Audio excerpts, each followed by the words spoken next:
In sextortion cases against minors, and the attendance numbers for the Miami Public Library bounce back from pandemic levels. KOAM News at 10. Next. Now at 10, sextortion cases involving kids are on the rise in Southwest Missouri. For parents, vigilance is crucial. Plus, looming budget cuts may soon have an impact on PBS Kansas, especially in rural areas. And a longtime Carthage industry celebrates a plant expansion. The 4 states' most watched news starts now. Joplin authorities alert parents to a growing online threat facing teens this summer. This is KOAM News at 10. I'm Anthony Saviello. If your child has a cell phone or any kind of access to social media, it might be time for a serious conversation. The JPD is raising red flags after seeing a troubling rise in sextortion cases involving minors across Southwest Missouri. Officials say these cases began to spike around the start of summer break.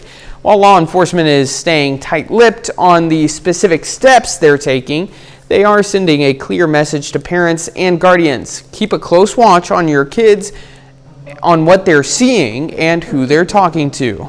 Be a parent. Ask them to see their device. Have them show you who they're talking to. Have them show you their friends list. Read their chats and their conversations they're having with people. Detective Roller says if you become a victim, never give suspects their demands and contact law enforcement immediately.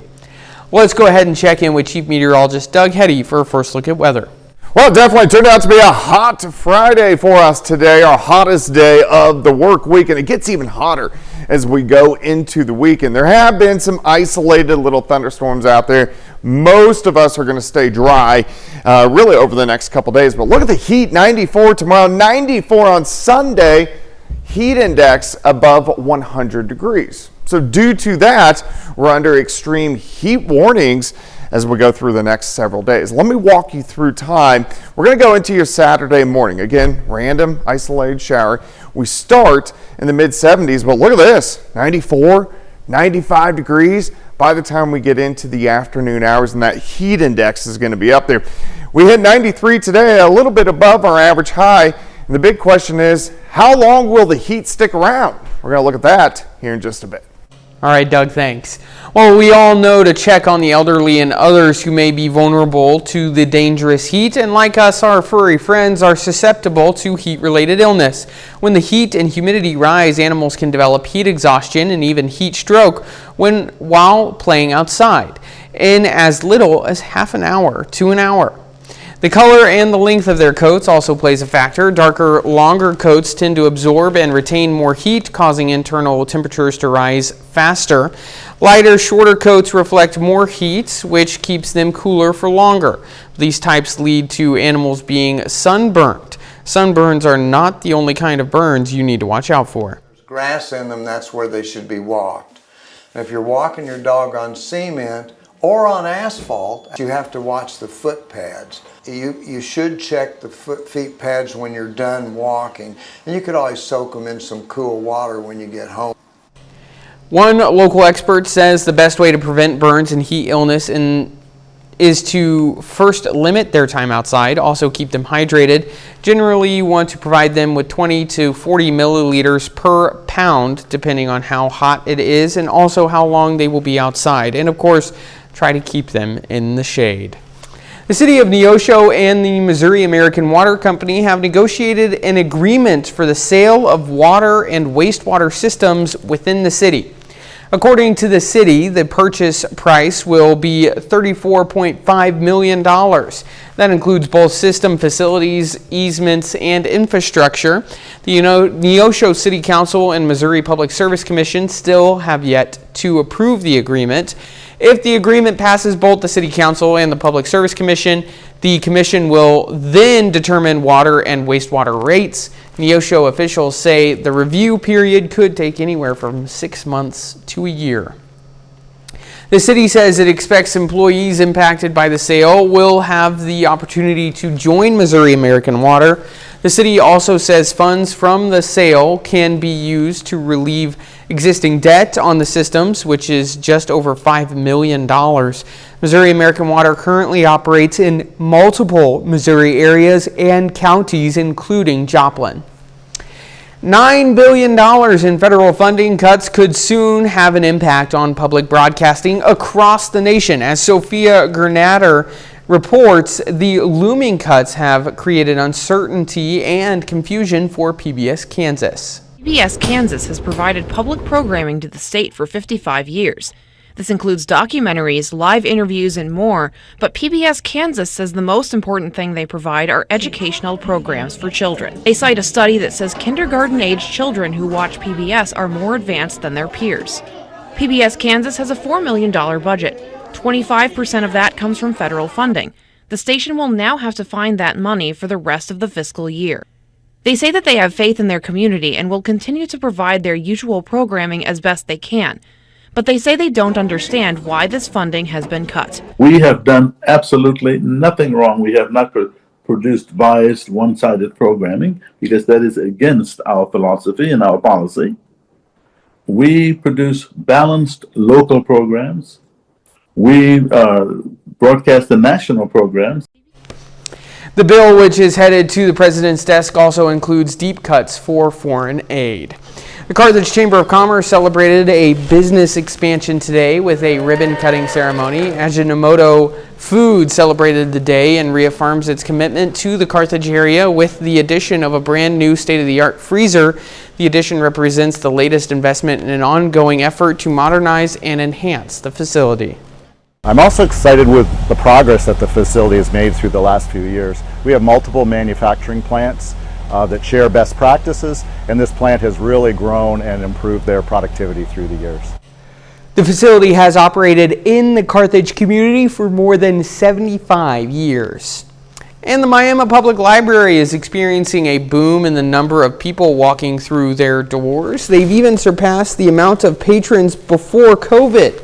One way the library tracks the number of people coming in is through door sensors, and another is by measuring heat signatures. Risk of closure, I don't think at any point, but it definitely was whether or not our budget should be cut more than what it already was, because our numbers weren't great, so it's not like we were helping that many people, and whether or not the numbers should go down for our funding.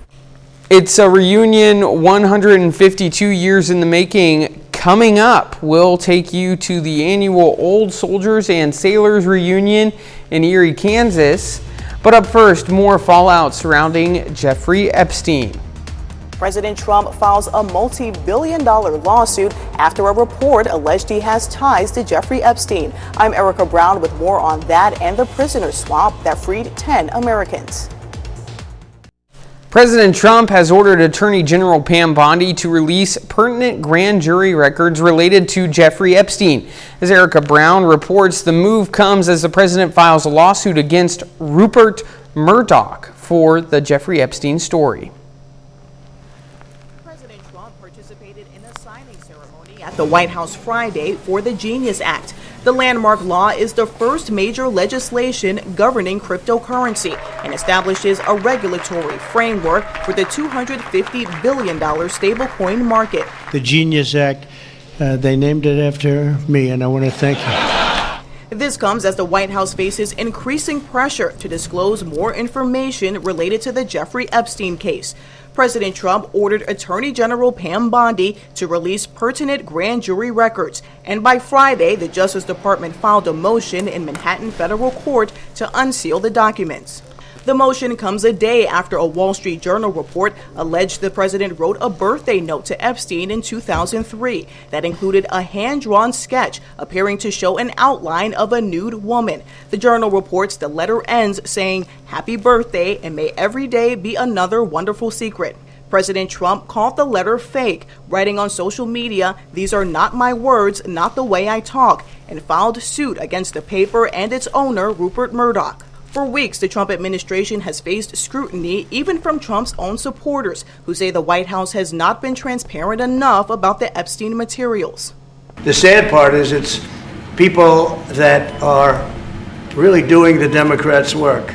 They're stupid people. Also Friday, 10 Americans were freed as part of a prisoner swap involving the U.S., Venezuela, and El Salvador. The Americans were freed in exchange for the return of 252 Venezuelans back to their home country after being imprisoned in El Salvador following their deportation from the U.S. Erica Brown, CBS News, Washington. Lawmakers on both sides of the aisle spoke out Friday, imploring the Trump administration to be more transparent about documents and information related to Jeffrey Epstein. The annual Old Soldiers and Sailors reunion took place in Erie, Kansas today. The event brings visitors out for family fun and good food, a lot of it. Volunteers served up more than 1,200 pounds of Navy beans to reunion goers. All of this is run on volunteer work and donation money. That's how we pay for the free concert that we have. Pete's Corporation pays for the inflatables for all the kids, so all that's free to all the community members.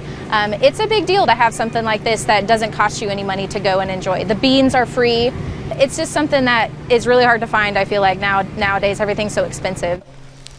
This year marks the 152nd year for the reunion.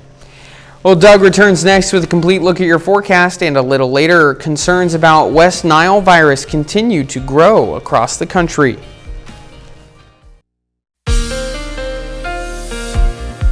It definitely turned out to be a hot Friday for us today. Temperatures way up there into lower 90s, and it gets worse as we go through the weekend. We are going to start to dry out. We've had those hit-and-miss storms over the past several days. They even had some scattered thunderstorms out there today, especially during the morning hours. Couple random guys. Most of you are going to stay dry, but it is going to be hot. Look at our temperatures going up there as we go into Saturday. So we start into the mid 70s. Let me take you to about the noon hour. Already temperatures right around 90 degrees, and it gets worse. We go to about 93, 94, 95 degrees across the region for afternoon highs on your Saturday. Some thunderstorms skirt just north of us tomorrow night. We should stay dry, mid 70s to start on your Sunday, and then we do it again. Right back up, 94, 95, 96 degrees by Sunday afternoon. So if you are going to be outside, of course, drink plenty of fluids, especially during the afternoon hours. Hottest time of the day, about 2 p.m. until about 6 p.m. The humidity, it's up there as well, so that's why we're going to have those high heat indices. 94 tomorrow, 94 on Sunday, heat index above 100. We are going to have a little bit of a breeze out there, which will make it at least feel a little bit better. But look at our dew points, measuring our humidity. When they get into lower 70s, that's what makes it feel muggy to soupy. So we're kind of on the top of the range. We just don't get much more humid than what we're seeing right now, especially when it's not raining. All right, so heat indices on Saturday. Look at this, about 100, upwards to 104, 105. I think even a smidge higher on Sunday. Heat indices about 102, upwards to 107 to 108 degrees. So smoking hot all weekend long, but a little bit of a breeze. We get a southerly wind, so we get some gusts, kind of 20, upwards to 25 on Saturday, and still a little bit of a breeze on Sunday, gusts kind of 15 to about 20 miles per hour. This is all caused from big dome of high pressure. We get this often during the summer months, but it kind of sneaks in over the next few days, and because it's close enough, it keeps us hot and mainly dry. It keeps thunderstorms mainly to our north, and all week long, that area of high pressure just hangs out on top of us. So let's go into next week. Here's Monday. Look at this again, mid 90s, heat indices above 100 degrees. Tuesday, same thing, mid 90s for afternoon highs. Wednesday, same thing, heat indices above 100, and again, those temperatures into the mid 90s. Pair of 94s, Saturday and Sunday, 95, Monday and Tuesday, 96 on Wednesday and Thursday, and we could approach 100 degrees by the time we get into late next week, and a chance for a few thunderstorms entering the forecast once we get to about next Thursday. Anthony? All right, Doug, thanks. Well, don't forget, you can be the first to know about the day's weather with the KOAM Sky Watch weather app. Get severe weather updates sent straight to your phone free of charge. It's available in the Apple App Store and the Google Play Store, the KOAM Sky Watch Weather app. While concerns grow about the rise in West Nile virus cases across the country, so far this year, 50 cases of the mosquito-borne disease have been reported in at least 16 states. About half are described as severe. Even though it is a common disease, a new CDC study finds only 1 in 4 providers can correctly diagnose the virus. The key here is to use mosquito repellents with DEET or Picaridin. It's the same kind of advice we give you really for any mosquito-borne illness, for ticks. It's not really any different. And I think the key here is to be aware that there's even West Nile in your areas. Common symptoms of West Nile include fever, headache, body aches, and vomiting. In a small percentage of cases, symptoms can be severe, affecting the nervous system and leading to encephalitis or meningitis. But in general, cases are mild and clear up in a few days to a week. Gastrointestinal cancer among people younger than 50 is rising at an alarming rate worldwide. A study published in JAMA found GI cancer, which includes colorectal, pancreatic, gastric, and esophageal cancers, are the fastest growing cancers among young people. While the reasons for the increase are still being studied, major contributions to the diseases include obesity, poor diet, sedentary lifestyle, and smoking and alcohol use. Many people are wary about their doctors using AI. A study published in JAMA showed patients' ads for doctors, including some ads that mentioned the doctors use AI. Patients saw the doctors who use AI as less competent, less trustworthy, and less empathetic. The study says doctors need to communicate with patients about how and why they are using artificial intelligence. Cancer patients who get COVID booster shots are hospitalized far less than patients who didn't. The study by Cedars-Sinai Medical Center showed that cancer patients were 29% less likely to be hospitalized or be admitted to the ICU if they got their booster shot. The findings are a reminder that regular COVID vaccines are life-saving for people with weakened immune systems. Still ahead, the Outlaws are in Texas for a matchup with the Shadowcats. Plus, the Royals and Cardinals are back on the diamond after the All-Star break. Ben McLeish has those stories and more up next in sports. The Joplin Outlaws remain at the top of the Mid-America League, but the Abilene Flying Bison creep close behind. Joplin will look to protect its 1.5-game lead tonight.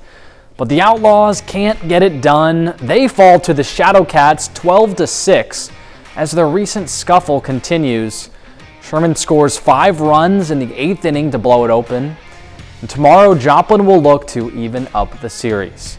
In the major leagues, the All-Star break is finally over, and the Royals and Cardinals look to start the second half of the season off strong.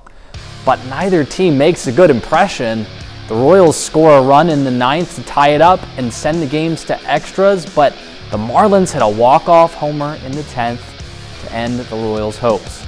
And the Cardinals are still fighting with the D-backs, but it's not looking good. As we go live, they trail 6-0 in the 7th. But heading into today, here's a season outlook for the Royals. After a strong 10-game stretch, they are 3 games below 500. Still 12 games behind the first-place Tigers in the AL Central, and only 4.5 games out of a wild-card spot. With another good stretch, the Royals could find themselves in the playoff picture. They're going to need to improve those offensive numbers. Their 73 homers rank second to last in baseball, but KC's team ERA is second best. If the Royals can keep up that consistent pitching and generate more power, their season is far from over. But while the Royals are on a hot streak, the Cardinals have cooled off. They're 4-6 in their last 10 games, but they still sit 5 games above 500 and just a game and a half out of a wild card. They've got some work to do if they want to claim the division, 7 games behind the Cubs, but the Redbirds have been a middle-of-the-pack team all season, and the stats reflect that. They're 10th in team average, 21st in home runs, and 20th in ERA. St. Louis still looks for that spark. They'll have to decide soon if they want to be buyers at the trade deadline. On the PGA Tour, the British Open concludes its second day. And look who ends the day in first. Scottie Scheffler is sitting pretty at the top of the leaderboard, looking for his 4th major win and first British Open championship. He sits at 10 under, but not far behind are Matt Fitzpatrick, Brian Harman, and Ho-Tong Lee, all within 2 strokes. The cut is set at 1 over, and some notable names fail to qualify for another day, including Jason Day, Patrick Reed, and Brooks Koepka. Scottie Scheffler, I've talked about him before. I love watching him. He's not my favorite golfer, but I love watching him play golf. This is, we talked about this a little bit. He wins this, he's 1 major away from a Grand Slam. That's pretty crazy to think about. It is pretty crazy, and it's wild because I feel like we're seeing the next great golfer. Yeah. You know, it was Tiger, Rory, and now maybe Scottie. now we've got Scottie Scheffler. And we've already had a Grand Slam winner this year, so we'll see if he can do it again. We'll be right back. Well, it's definitely going to be a very hot week, and 94 Saturday and Sunday. But again, that heat index about 102 to about 108, especially on Sunday afternoon. 95s Monday and Tuesday, 96s Wednesday and Thursday. We are going to start to get a few thunderstorms in here, at least scattered, by late next week. Well, Ben, what do you think? We've got quite the stack up of sporting events happening this weekend, yeah? Yeah, the British Open is always fun when you get a major tournament, and the Royals and Cardinals, they were supposed to start off the weekend strong. They didn't really do that tonight, but hopefully they can win their series. Yeah. And then the Outlaws playing too. They're in Sherman, Texas, and they're going to look to continue their success. All right, we'll see if they can do it. That's our time for tonight. Join us right back here tomorrow. From all of us here, have a great night.